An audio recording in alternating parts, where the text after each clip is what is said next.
بسم اللہ الرحمن الرحیم۔ طالبات، ہم خواجہ میر درد کی غزلیات پڑھ رہے ہیں۔ خواجہ میر درد کی دوسری غزل کے ہم نے اشعار دیکھے۔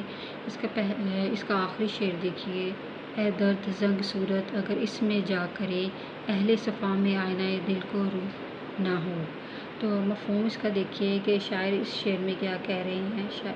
شاعر اپنے آپ کو مخاطب کر کے تخلص کا استعمال کرتے ہوئے کہتے ہیں کہ اے درد، اگر اہل صفا کا دل کدورت اور غیر اللہ کی سیاہی سے دھندلا ہو جائے تو اس میں محبوب کا چہرہ صاف دکھائی نہیں دیتا۔ یعنی سمپلی طور پہ اگر ہم اس شعر کو دیکھیں تو یہاں پہ شاعر بات کر رہے ہیں کہ اہل صفات یعنی جو پاک دامن لوگ ہوتے ہیں، جو اللہ سے لو لگانے والے ہوتے ہیں، اگر ان کے دل میں اللہ کے علاوہ یعنی کسی غیر اللہ کی کوئی بھی شائبہ سا ان کے دل میں آ جائے کہ وہ شرک کی کوئی بات کرے، تو ان کا جو آئینے کی طرح ان کا جو دل ہوتا ہے صاف شفاف، وہ بالکل دھندلا جاتا ہے۔ تو شاعر اپنے آپ سے مخاطب ہو کر وہ کہتے ہیں کہ اگر میرے دل میں کوئی اور چیز جگہ بنانے میں کامیاب ہو گئی تو پھر خدا کے جلووں سے میں محروم ہو جاؤں گا، کیونکہ اگر کوئی اور بس گیا میرے دل میں اللہ کے علاوہ تو پھر میرے دل میں زنگ لگ جائے گا، اور جب اس میں زنگ لگ جائے گا تو عکس دکھائی نہیں دے گا۔ کس کا عکس دکھائی نہیں دے گا؟ یعنی اللہ تعالیٰ کی جو تجلیات ہے، اللہ تعالیٰ کے جو جلوے ہیں وہ میرے دل سے نکل جائیں گے۔ لفظ روح سے مراد یہاں چہرہ ہے، یعنی اہل صفا جو مومن ہوتے ہیں، جو پاک دامن لوگ ہوتے ہیں، اس کے حوالے سے اس کی کامیابی کا انحصار دل میں خدا تعالیٰ کی موجودگی سے ہے۔ دراصل اس شعر میں سنت ایہام کا بھی استعمال ہوا ہے، یعنی ایہام سے مراد یعنی ذرا غور کریں تو روح کے معنی کامیابی کے بھی اب بنتے ہیں، یعنی قلب و باطن کی صفائی درد کا موضوع ہے، اور اسی وجہ سے قلب و باطن کی صفائی کے حوالے سے اور کامیابی کے حوالے سے اس شعر کا پہلو یہ بھی نکل سکتا ہے کہ درد جو ہیں اہل دل کو خبردار کر رہے ہیں کہ اگر تم نیک، پرہیزگار اور اللہ کے محبوب بندوں میں شمار ہوتے ہو تو اگر وہ چاہے تو تمہاری تمام نیکیاں اور پرہیزگاریاں خاک میں مل جائیں۔ یعنی اللہ تعالیٰ اگر قدورت کی ایک ہلکی سی چٹکی سی بھی تمہارے دل پہ ڈال دے تو اس چٹکی اور ذرے کو اپنے ہوس اور لالچ سے تم اتنا بڑھا لو گے کہ تمہارا یہ صاف شفاف آئینہ بالکل تاریک ہو جائے گا۔ اس لیے تم ان گناہ گاروں کو حقارت کی نظر سے نہ دیکھو، بلکہ جو گناہ گار تمہیں نظر آتے ہیں وہ بھی مجبور محض ہیں، وہ بھی اپنی تقدیر کے سامنے مجبور ہیں، اور ہر وقت اللہ تعالیٰ سے ڈرتے رہو، اور وہ جو چاہے کرتا ہے، جس کو چاہے عزت دے اور جس کو چاہے ذلت دے۔ یعنی تو عز من تشاء و تذل من تشاء، یعنی اللہ جس کو عزت دیتا ہے اس کو عزت دے دیتا ہے، اور جس کو ذلت دینا چاہے اس کو ذلت دے دیتا ہے۔ تو یہ عروج و زوال انسان کی آزمائش کے لیے ہے، اسے خوشی اور ترقی کی حالت میں آپ سے باہر نہیں ہونا چاہیے، اور غم اور ناکامی اور زوال میں مایوس نہیں ہونا چاہیے، بلکہ صبر اور برداشت سے کام لینا چاہیے، کیونکہ یہ حالتیں ہمیشہ یکجا نہیں رہتی، ایک جیسی نہیں رہتی۔ شاعر نے اس لیے کہا ہے کہ ذرا سی دیر کی خوشیاں ذرا سی دیر کا غم ہے، نہ یہ ہمیشہ رہیں گی نہ وہ ہمیشہ رہے۔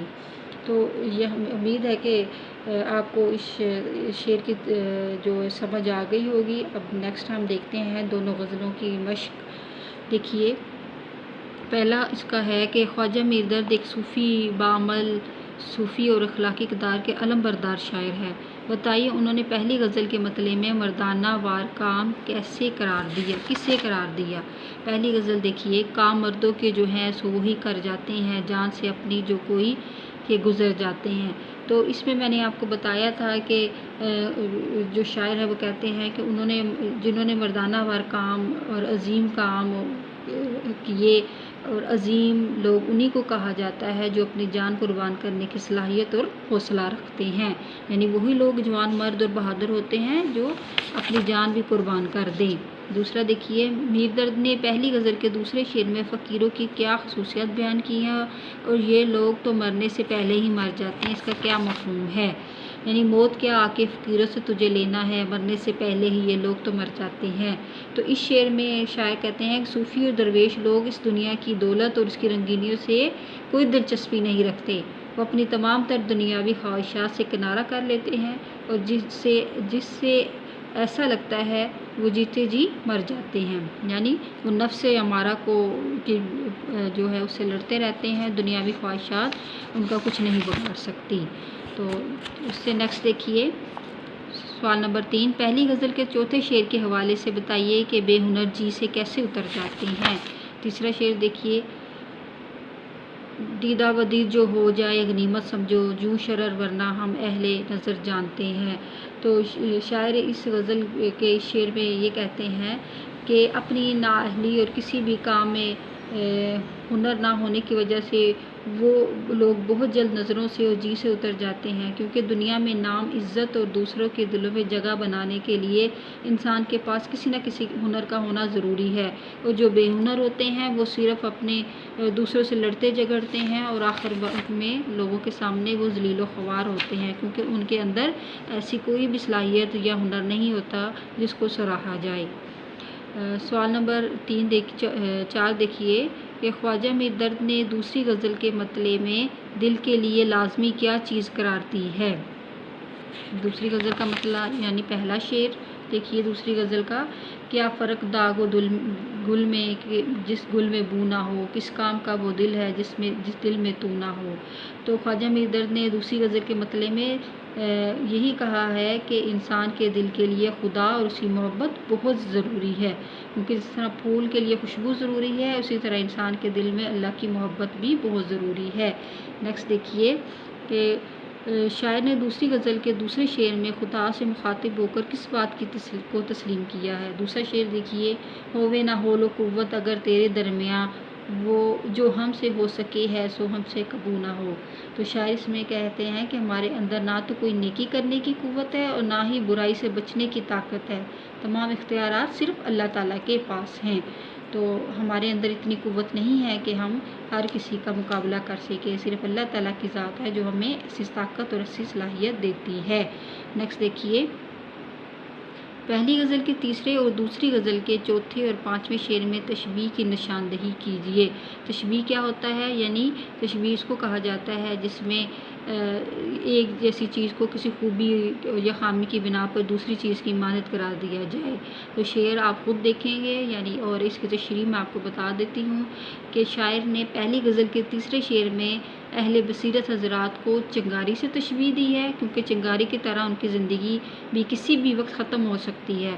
اور دوسری غزل کے چوتھے شعر میں شاعر نے کہا ہے کہ ایک جیسے ہزار لوگوں کو شمع کی مانند ہی ہونا چاہیے کہ خاموش رہیں۔ اور پانچویں شعر میں انہوں نے اپنے گریبان کے چاک کو صبح کے چاک سے تشبیہ دی ہے کہ جسے خدا کے علاوہ کوئی اور نہیں کر سکتا، یعنی سورج کو طلوع کرنے والی ذات صرف اللہ تعالیٰ ہی ہے، اسی طرح اس کے گریبان کو چاک کرنے والی کی ذات بھی صرف اللہ تعالیٰ ہی ہے، یعنی کوئی بھی ان کے گریبان کو چاک کو رفع نہیں کر سکتا۔ نیکسٹ دیکھیے، تراکیب کے معنی میں نے آپ کو سارے لکھوا دیے تھے۔ مدرجہ ذیل محاورات کو اپنے جملوں میں اس طرح استعمال کیجیے کہ مفہوم ان کا واضح ہو جائے۔ تو جان سے گزر جانا اور منہ پہ چڑھنا اور جی سے اترنا، اس کے معنی میں نے سارے آپ کو بتا دیے۔ جان سے گزرنا یعنی جان قربان کر جانا، منہ پر چڑھنا یعنی لڑائی جھگڑا کرنا، اور جی سے اتر جانا یعنی دل سے اتر جانا۔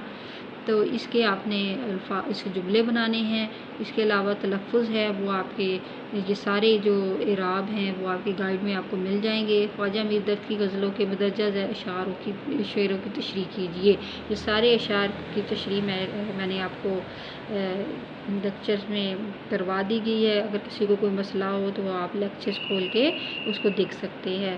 امید ہے کہ طالبات آپ کو سمجھ آ گئی ہوگی۔ آج کے لیے اتنا ہی کافی ہے۔ اللہ حافظ۔